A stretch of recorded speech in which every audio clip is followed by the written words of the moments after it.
Merci d'être avec nous sur les antennes de la télévision nationale. Au sommaire de ce journal, c'est une avancée historique dans la lutte contre le paludisme. Le Premier ministre a officiellement lancé le vaccin contre la maladie, une nouvelle étape dans le combat contre le palu qui touche des milliers de personnes dans notre pays. La Guinée et le Mali veulent renforcer davantage la sécurité à leurs frontières. Les représentants des deux pays sont en conclave ici à Conakry, une rencontre pour parler de la lutte contre la criminalité et d'autres menaces communes. Nous parlerons également de protection de l'environnement. Une mission conduite par le ministère de tutelle s'est rendue sur l'ensemble des sites incriminés. Sur le terrain, des actions fortes ont été menées avec des décisions pour rendre à la nature toute la protection dont elle a besoin. C'est tout pour le sommaire. Bonjour à tous et bienvenue dans ce 13h. Et c'est donc une étape décisive qui vient d'être franchie dans la lutte contre le paludisme en Guinée. Un vaccin contre la maladie est désormais disponible pour les enfants dès l'âge de 5 mois. Une avancée concrète obtenue grâce à l'engagement du gouvernement. La campagne d'introduction de ce vaccin est officiellement lancée par le Premier ministre en présence du président du Conseil de transition, Ousmane Bangoura. En Guinée, le paludisme reste la première cause de mortalité infantile. Chaque année, des milliers d'enfants perdent la vie face à cette maladie évitable. Aujourd'hui, une nouvelle arme est disponible, le vaccin contre le paludisme. Ici, le Premier ministre désigné champion de la vaccination en Guinée. À ses côtés, le président du Conseil national de la transition introduit officiellement le vaccin contre le paludisme pour les enfants. Ce vaccin est gratuit, sûr et validé par l'Organisation mondiale de la santé. Pendant plusieurs années, le système de santé dans le domaine de la vaccination a été confronté au défi permanent de la mobilisation de vaccins en quantité suffisante et en qualité. Grâce à ce nouveau vaccin qui sera administré en 4 doses aux enfants âgés de 5 à 23 mois, nous franchissons une étape décisive dans leur protection. Comme il ne s'agit pas d'un vaccin expérimental, mais d'un vaccin approuvé par les autorités de réglementation, le consentement écrit des sujets vaccinés n'est pas demandé. Aux côtés du gouvernement, plusieurs partenaires de premier plan se sont engagés pour rendre ce projet possible. Leur mobilisation conjointe illustre une volonté partagée, offrir à chaque enfant guinéen la chance de grandir à l'abri du paludisme. L'introduction de ACTSS est la preuve qu'ensemble, nous pouvons transformer des avancées scientifiques en solutions concrètes qui sauvent des vies. Gavi, l'OMS et l'UNICEF, ainsi que les autres partenaires, resteront aux côtés de la Guinée pour renforcer la vaccination et protéger chaque enfant en Guinée. Champion de la vaccination en Guinée, le Premier ministre Amadou Ouriba a réaffirmé l'engagement du gouvernement à protéger la santé des enfants et à soutenir les initiatives des partenaires. Lorsque l'humanité ne savait pas pourquoi on tombe malade, il fallait trouver toujours des explications. C'est tout à fait naturel que le vaccin soit pratiqué, que le vaccin rentre dans la vie courante, que le vaccin est d'une certaine manière une réplique de ce que la nature est en train de faire. Il faut que le vaccin puisse intervenir par précaution ou par prévention pour permettre au corps humain, disons, d'être en mesure de renforcer son système de défense immunitaire avant qu'il y ait, disons, des agressions comme les militaires savent se faire. Ce qui se fait aujourd'hui est une consécration des orientations majeures, disons, du président de la République.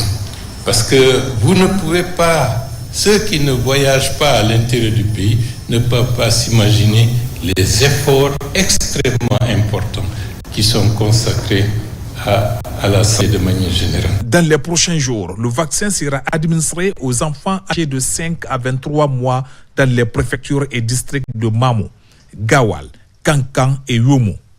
Une étape décisive vers l'éradication du paludisme chez les plus vulnérables. Les autorités sanitaires espèrent ainsi réduire drastiquement la mortalité infantile et offrir aux familles guinéennes une nouvelle chance de voir leurs enfants grandir en bonne santé.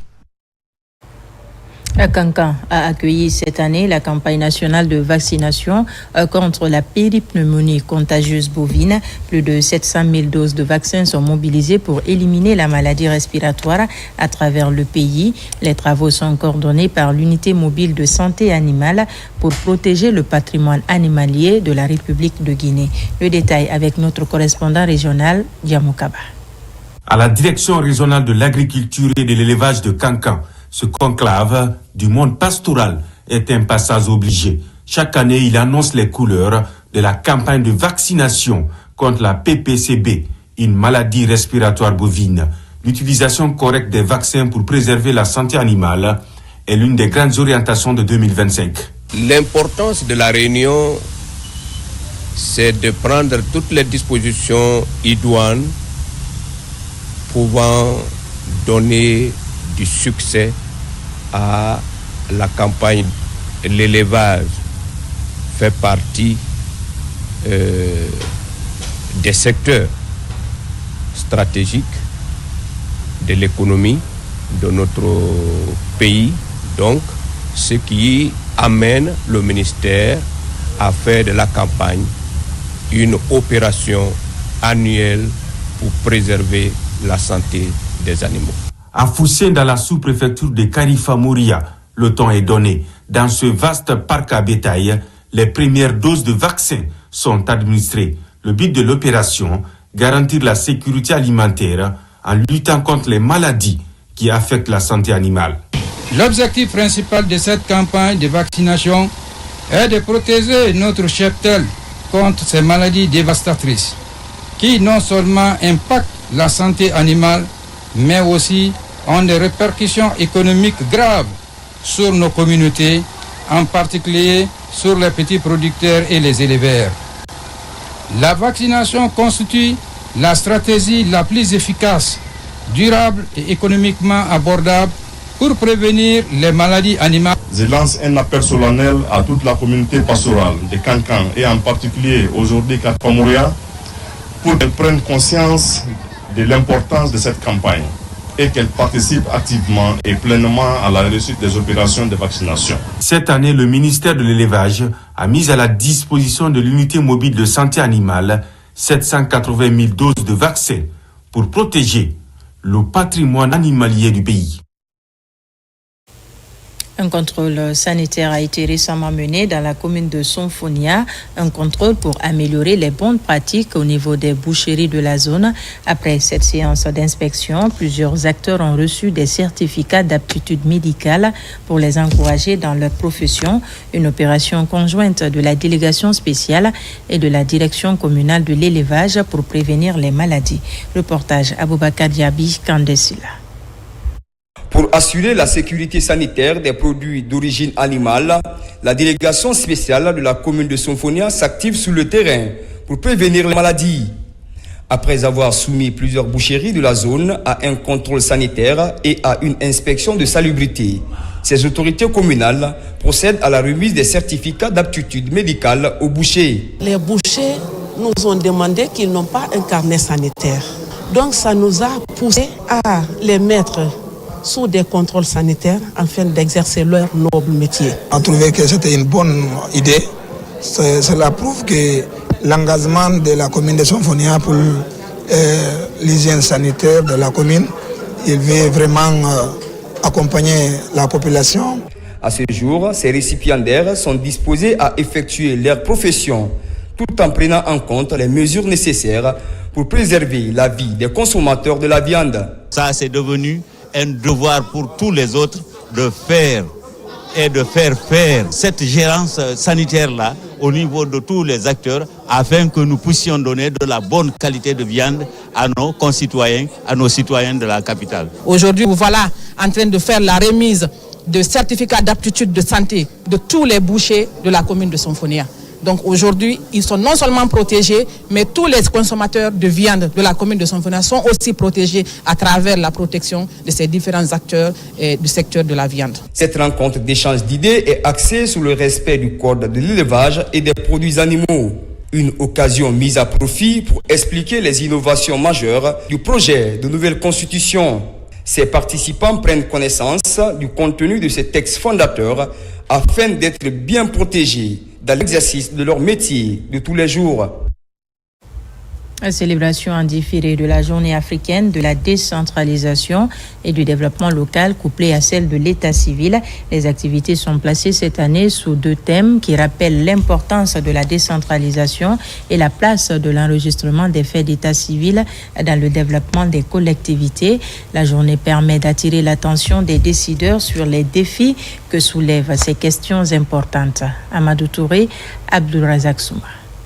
Le registre national de l'état civil RENEC, comme fondement des infrastructures publiques numériques et des systèmes d'identité juridique numérique en Guinée, et construire des communautés résilientes par la décentralisation inclusive et de développement équitable sont des 2 thèmes retenus pour célébrer la journée africaine de la décentralisation, du développement local et de l'état civil en Guinée. Au programme, nous avons la tenue des panels aujourd'hui. Et le jeudi 14, on va tenir dans toutes les communes de Conakry une journée porte ouverte qui sera l'occasion pour les communes de montrer aux populations l'importance des collectivités locales. L'UNICEF, en partenaire fidèle du gouvernement, soutient avec détermination la Guinée dans la réalisation des droits de chaque enfant. Parmi nos actions phares, l'interopérabilité entre les systèmes de santé et ceux de l'état civil constitue une avancée majeure. Cette journée est aussi celle de la réflexion sur le système de l'état civil guinéen, les défis et les perspectives en matière de digitalisation et les mécanismes d'interopérabilité et la stratégie de décentralisation des services. L'état civil n'est pas un simple acte administratif. Il permet la reconnaissance de la dignité et la citoyenneté qui confèrent des droits fondamentaux. Sans état civil, il n'y a pas de statistiques fiables. Cette démarche s'inscrit pleinement dans la vision de son Excellence, Monsieur le Président de la République, chef de l'État, chef suprême des armées, le général d'armée Mamadi Doumbouya, qui œuvre à poser les bases de la refondation de l'État à travers le rapprochement de la décision publique des citoyens, l'amélioration de la gestion des affaires locales. La journée africaine de la décentralisation, du développement local et de l'état civil est aussi et surtout un moment de réflexion sur comment s'assurer que l'enregistrement des faits d'état civil respecte les normes juridiques nationales et au-delà, savoir quelle est l'influence du transfert de compétences et de ressources sur la maîtrise des collectivités locales. Et puis, le ministre des Affaires étrangères a reçu en audience une délégation chinoise pour la mise en œuvre du projet de dragage du fleuve Milo. Plusieurs départements ministériels sont concernés par ce projet de développement. Makeme Donzo et Moussa Bangwa. C'est depuis 2024 que le projet de dragage du fleuve Milo a démarré. Pour sa mise en œuvre, une délégation chinoise accompagnée de représentants des départements administratifs concernés est reçue par le ministre des Affaires étrangères. Ce projet vise à améliorer la navigabilité du fleuve et faciliter le transport fluvial tout en contribuant à la préservation de l'écosystème local. C'est un dragage écologique qui consiste à curer le lit du fleuve. Maintenant, avec les sédiments curés du fleuve, ils vont faire une répartition des composants. C'est un projet qui va mettre beaucoup d'institutions, beaucoup de ministères en jeu. Donc, le ministère des Affaires étrangères est le mieux adapté pour convoquer une réunion interministérielle pour le projet parce que ça va englober et l'agriculture, l'élevage, le transport. Ce projet est d'une importance capitale pour le développement de la région de Kankan. Booster le programme en le mettant sous la coordination des gouvernements guinéens et chinois est l'une des pistes évoquées. Les départements sectoriels qui sont ici sont en fait les propriétaires du projet. Donc je vous demande de travailler dans le sens de passer à une phase supérieure. Nous verrons quelles sont les responsabilités de chaque partie et nous nous engagerons de part et d'autre. Surtout pour la Guinée, nous ferons tout ce qui est humainement possible pour que ce projet voie le jour. Le fleuve Milo, affluent du Niger, traverse la région de Kankan avec une longueur d'environ 330 km et un bassin versant qui couvre une superficie de 13 500 km². Son dragage pourrait permettre d'améliorer la fluidité du trafic fluvial pour faciliter les échanges commerciaux. Je vous l'annonçais dans les titres, les travaux portant sur les défis sécuritaires entre la Guinée et le Mali se sont ouverts à Conakry. Il s'agit pour les forces de défense et de sécurité d'échanger sur la prévention de la criminalité transfrontalière et d'autres menaces communes. Le ministre de la Sécurité de la Guinée et celui du Mali ont présidé le lancement des travaux qui vont durer 2 jours. Alpha Isiagaba compte rendu. La rencontre est d'une haute portée sécuritaire. La Guinée et le Mali, 2 nations unies par l'histoire et la géographie, se retrouvent dans un contexte où les défis sécuritaires se multiplient dans la sous-région. Les forces de défense et de sécurité des 2 pays échangent sur la prévention de la criminalité transfrontalière, la lutte contre les trafics illicites et d'autres menaces communes. Il s'agira d'identifier et d'échanger sur les obstacles à la libre circulation des personnes et des biens sur nos différents axes routiers principalement et secondairement de la frontière afin de raviver les liens commerciaux, de lutter contre les tracasseries routières, de fluidifier les trafics et d'appliquer les facilités éventuellement consenties. En ouvrant les travaux, les 2 ministres ont affiché leur volonté de renforcer la coopération sécuritaire transfrontalière. La coopération bilatérale réveille une dimension encore plus stratégique. Elle nous oblige à mettre en place des mécanismes propres, solides, adaptés et structurés pour garantir la fluidité des échanges, tout en assurant la sécurité et le respect des lois de part et d'autre. Cette rencontre s'inscrit dans un cadre plus large d'intégration sous-régionale.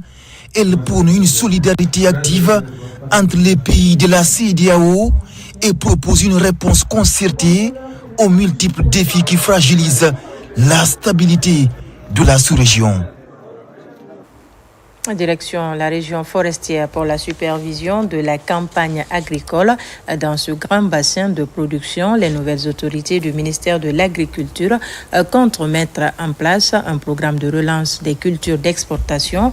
Entre autres priorités, mieux structurer la société guinéenne de palmiers à huile et d'EVA pour préserver des milliers d'emplois dans la préfecture de Yomo. Reportage de Fodé Camara. Pour sa première visite en région forestière, Maria Massiré Silla, la ministre de l'Agriculture, a été accueillie à l'aérodrome de Zérékoré par les autorités locales et les producteurs. Après les salutations aux autorités religieuses et aux notables, direction Guéké, dans la préfecture de Yomo, site d'implantation de la Sogipa. Dans cette zone, située à la frontière avec Ria, les populations des communes rurales de Bignamou et de Yéké ont réservé un accueil chaleureux à la ministre de l'Agriculture et sa délégation. Votre nomination à la tête de cet important département ministériel est encore un ouf de soulagement pour toutes les communautés de l'espace de Sogipa, car nous sommes convaincus que vous nous aiderez davantage dans la résolution définitive de la crise qui traverse la Sogipa. Le bitumage de la route Zérékoré-Djekei via Yomu, l'apport de l'électricité, le paiement des agrégés des plantains de 2021 qui équivaut à 23 milliards de francs guinéens. Au niveau de la direction générale, la principale priorité est liée à la finalisation des travaux de construction de la nouvelle usine de traitement du caoutchouc, une unité de traitement de 6 tonnes par heure. Les perspectives pour la Sogipa, c'est de lancer très rapidement l'usine de 6 tonnes heure et de voir comment aller rapidement avec les réformes structurelles, même institutionnelles, pour que la Sogipa se remette sur les rails et qu'elle redevienne le fleuron d'antan qu'on a connu. Avec des milliers d'emplois générés pour les communautés de Guéké et Bignamo, la Sogipa contribue à la lutte contre la pauvreté en milieu rural. Là-dessus, la ministre Maria Massiré Sylla a rappelé l'engagement du gouvernement pour la relance de ce patrimoine agro-industriel. C'est une priorité pour son Excellence, le président de la République, le président Mamadi Doumbouya et son Premier ministre Amadou Riba de relancer l'agriculture. Agriculture qui occupe une place importante au programme Simandou 2040, étant le premier pilier de ce programme important pour notre économie nationale. Dans le futur, on va travailler avec les populations locales, les employés, à vraiment avoir un plan de relance, de restructuration qui nous permettent de changer la donne et de booster la productivité, la production et les activités de la Sogipa. La visite de la Sogipa s'est achevée par une réunion technique entre la délégation ministérielle, la direction générale, les travailleurs et les planteurs, tous animés par l'espoir de redynamiser les activités de la société guinéenne de palmiers à huile et de DVA, une société fierté nationale qui résiste encore après près de 40 ans d'existence. Autre titre de ce journal, il y a quelques semaines, de nombreux fleuves et rivières de Sigiri avaient complètement changé de couleur à cause de la pollution et des pratiques peu respectueuses de l'environnement. Depuis, l'État a décidé d'agir à travers ses structures spécialisées. Une mission conduite par le ministère de l'Environnement s'est rendue sur l'ensemble des sites incriminés. Sur le terrain, des actions fortes ont été menées avec des décisions pour rendre à la nature toute la protection dont elle a besoin. Mamadou Alpha Baldé. À Sigiri, l'exploitation artisanale et mécanisée non contrôlée de l'or doivent encore faire des efforts dans le domaine du respect des normes environnementales. Avec les récentes images de pollution observées dans des fleuves et rivières dans la zone, une mission du ministère de l'Environnement et du Développement durable est sur le terrain pour une évaluation complète de la situation. Il s'agit d'identifier les pollutions des cours d'eau, notamment le Niger. Il faut retenir à ce niveau que cette pollution est probablement due à l'exploitation artisanale.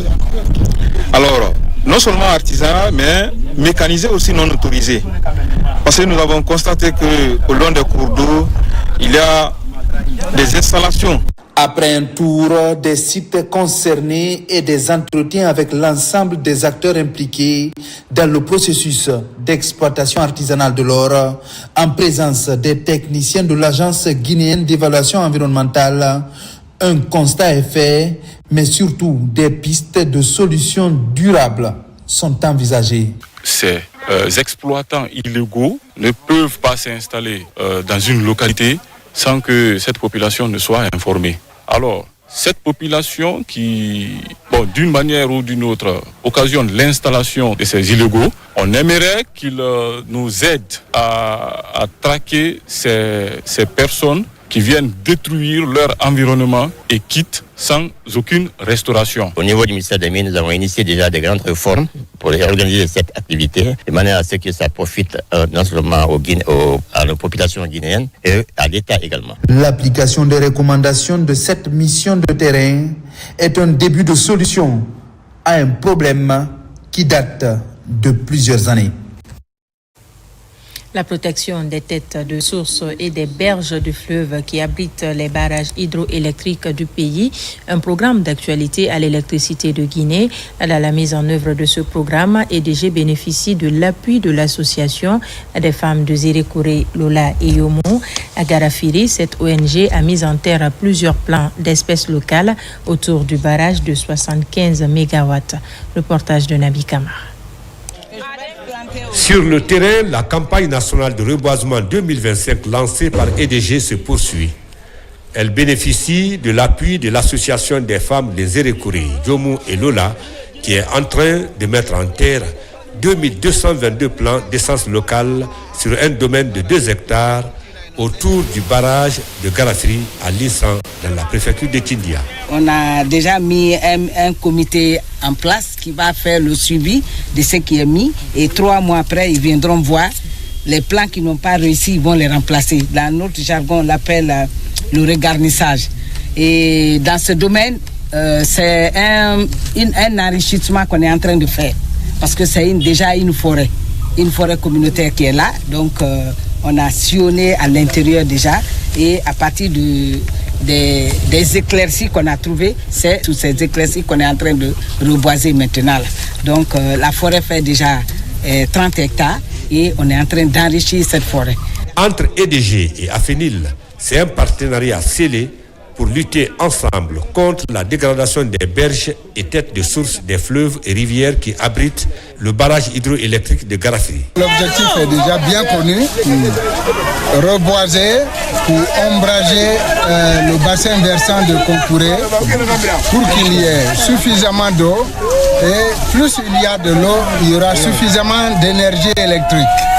Donc l'activité, que Dieu fasse prospérer l'activité. La communauté est mobilisée, elle est bien impliquée. Le reboisement des zones dégradées autour de nos différents barrages est un véritable engagement citoyen. Sport foot, la Guinée connaît depuis quelques jours le nom du nouveau sélectionneur du Sili national. Il s'agit du technicien portugais Paulo Duarte, ancien coach de Burkina Faso et du Togo. Il a été présenté officiellement au cours d'une cérémonie organisée par la Fédération guinéenne de football. Le nouvel entraîneur aura pour mission de redresser le Sili national, une équipe en quête de bons résultats sur la scène continentale. Amadou Djoulde Diallo. Technicien chevronné, ancien sélectionneur du Burkina Faso, du Gabon et du Togo, Paulo Duarte a signé un contrat de 2 ans et résidera en Guinée afin de suivre de près les compétitions locales et l'épanouissement des talents. C'est le projet que mon agent Tarek m'a présenté. Après parler en conjoint avec la fédération. Quand on parle de la Guinée, on parle d'une équipe puissante, une équipe qui a tradition dans le sport africain. Une équipe qui est normalement une potence de ce continent. Et je pense que ma carrière mérite plus. Et je pense que la Guinée aussi mérite plus. Ce n'est pas juste pendant les compétitions qu'il faut aller chercher des talents dans les pays, dans les autres championnats pour pouvoir les présenter. Et l'enfant devrait être suivi à partir des moins de 15 ans et qu'il soit évidemment suivi jusqu'à ce qu'il atteint l'équipe senior et que tous, chacun, si vous le voyez à l'équipe nationale. Objectif assigné, qualifier la Guinée pour la CAN 2027, atteindre les demi-finales de la CAN 2027, intégrer le top 10 africain du classement FIFA. Paulo Duarte de Melo, qui répondait aux critères et aux objectifs que nous sommes nous-mêmes assignés pour relancer le football de ce pays. Et parmi ces critères, comme vous le savez, il y a les critères liés au diplôme, il y a les critères liés à la parfaite connaissance du football africain. Le Sili national de Guinée entre dans une nouvelle ère fondée sur l'organisation, la stabilité et l'ambition. Voilà qui m'a fait à ce journal. Merci de nous avoir reçus chez vous. L'actualité se poursuit sur notre site le www.rtgguinée.info. À très vite pour d'autres informations de la Guinée, notre pays, terre de richesse et d'innovation.